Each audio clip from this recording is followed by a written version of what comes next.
gonna let you pick one. I can either do a political piece or I can do a piece about my life. So. Your life. Okay. This poem is entitled Free. It was inspired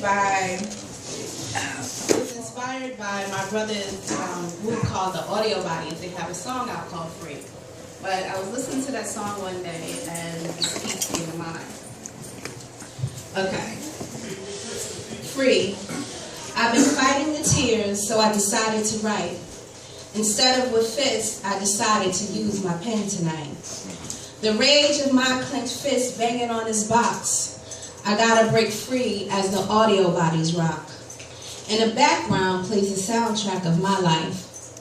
I've had so many titles, and none of them seem to fit me just right. It's been a few years because of this writer's block. I haven't written a poem since I cut off my locks. I'm that caged bird that Dunbar heard sing, but instead of banging my wings, I've decided to dream. I allowed hues to become the muse to my blues. So instead of sitting on the steps because I found it kind of hard, I chose to step out of my box and leave my backyard. You see, I knew what Harriet Wheatley and her pa knew, and the one thing that rang true was that I am free, and will continue to be, no matter how many people may try to shackle me. I refuse to be a slave to the next man's ignorance. I would do my dance to the rhythm of my life, erasing the hurts, erasing the doubts, using my pen to fight my bouts. I'm no longer gonna keep the hurt bottled up inside, allowing my ego and pride to cover up the hurt I felt when he lied. How on the inside I cried and cried, but on the outside I wore a mask. I want to slow down because my life seemed to be moving too fast, too fast, too fast. Where are the brakes? Been talking about the next man, but I'm the one that's being fake. But for whose sake? Surely not for mine, because I continue to carry the burdens in my mind. Walking through life trying to find an exit to happiness, carrying the pain, needing to confess that I allowed people to hurt me. But I'd rather let them think everything is copacetic. Am I the one who's really being pathetic? Because if their eyes truly allowed them to see the unhappiness that really dwells inside of me, I wanted to yell out, hey, you hurt me, when you took our friendship for granted.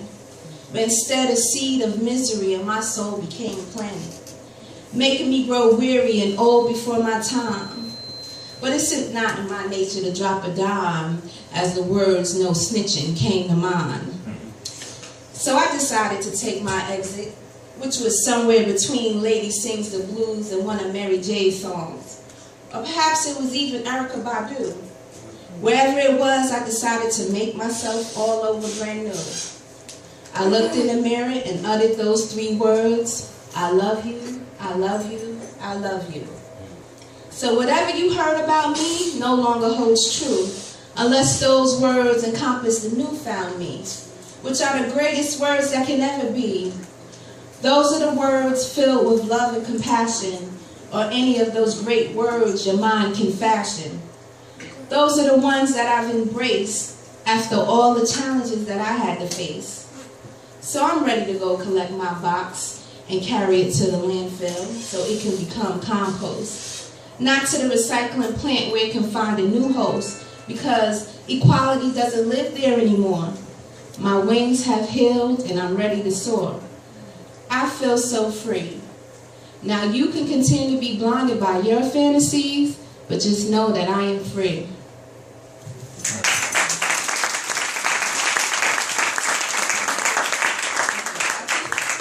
My first book is called When Love Speaks, Lessons in Life and Love. It's available on Amazon Kindle. The print version is in the works now. And on Facebook, it's Equality Soliloquy Santos, and on Instagram and everything else is Equality Truth.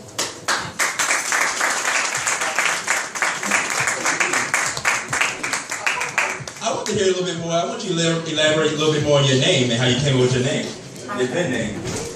Well, it was a play on the word soliloquy because I would see things, and then I would go to the side and start writing about it. So it was a combination of that and who I am as a queen. Word. Go together. Word. Say it one more time.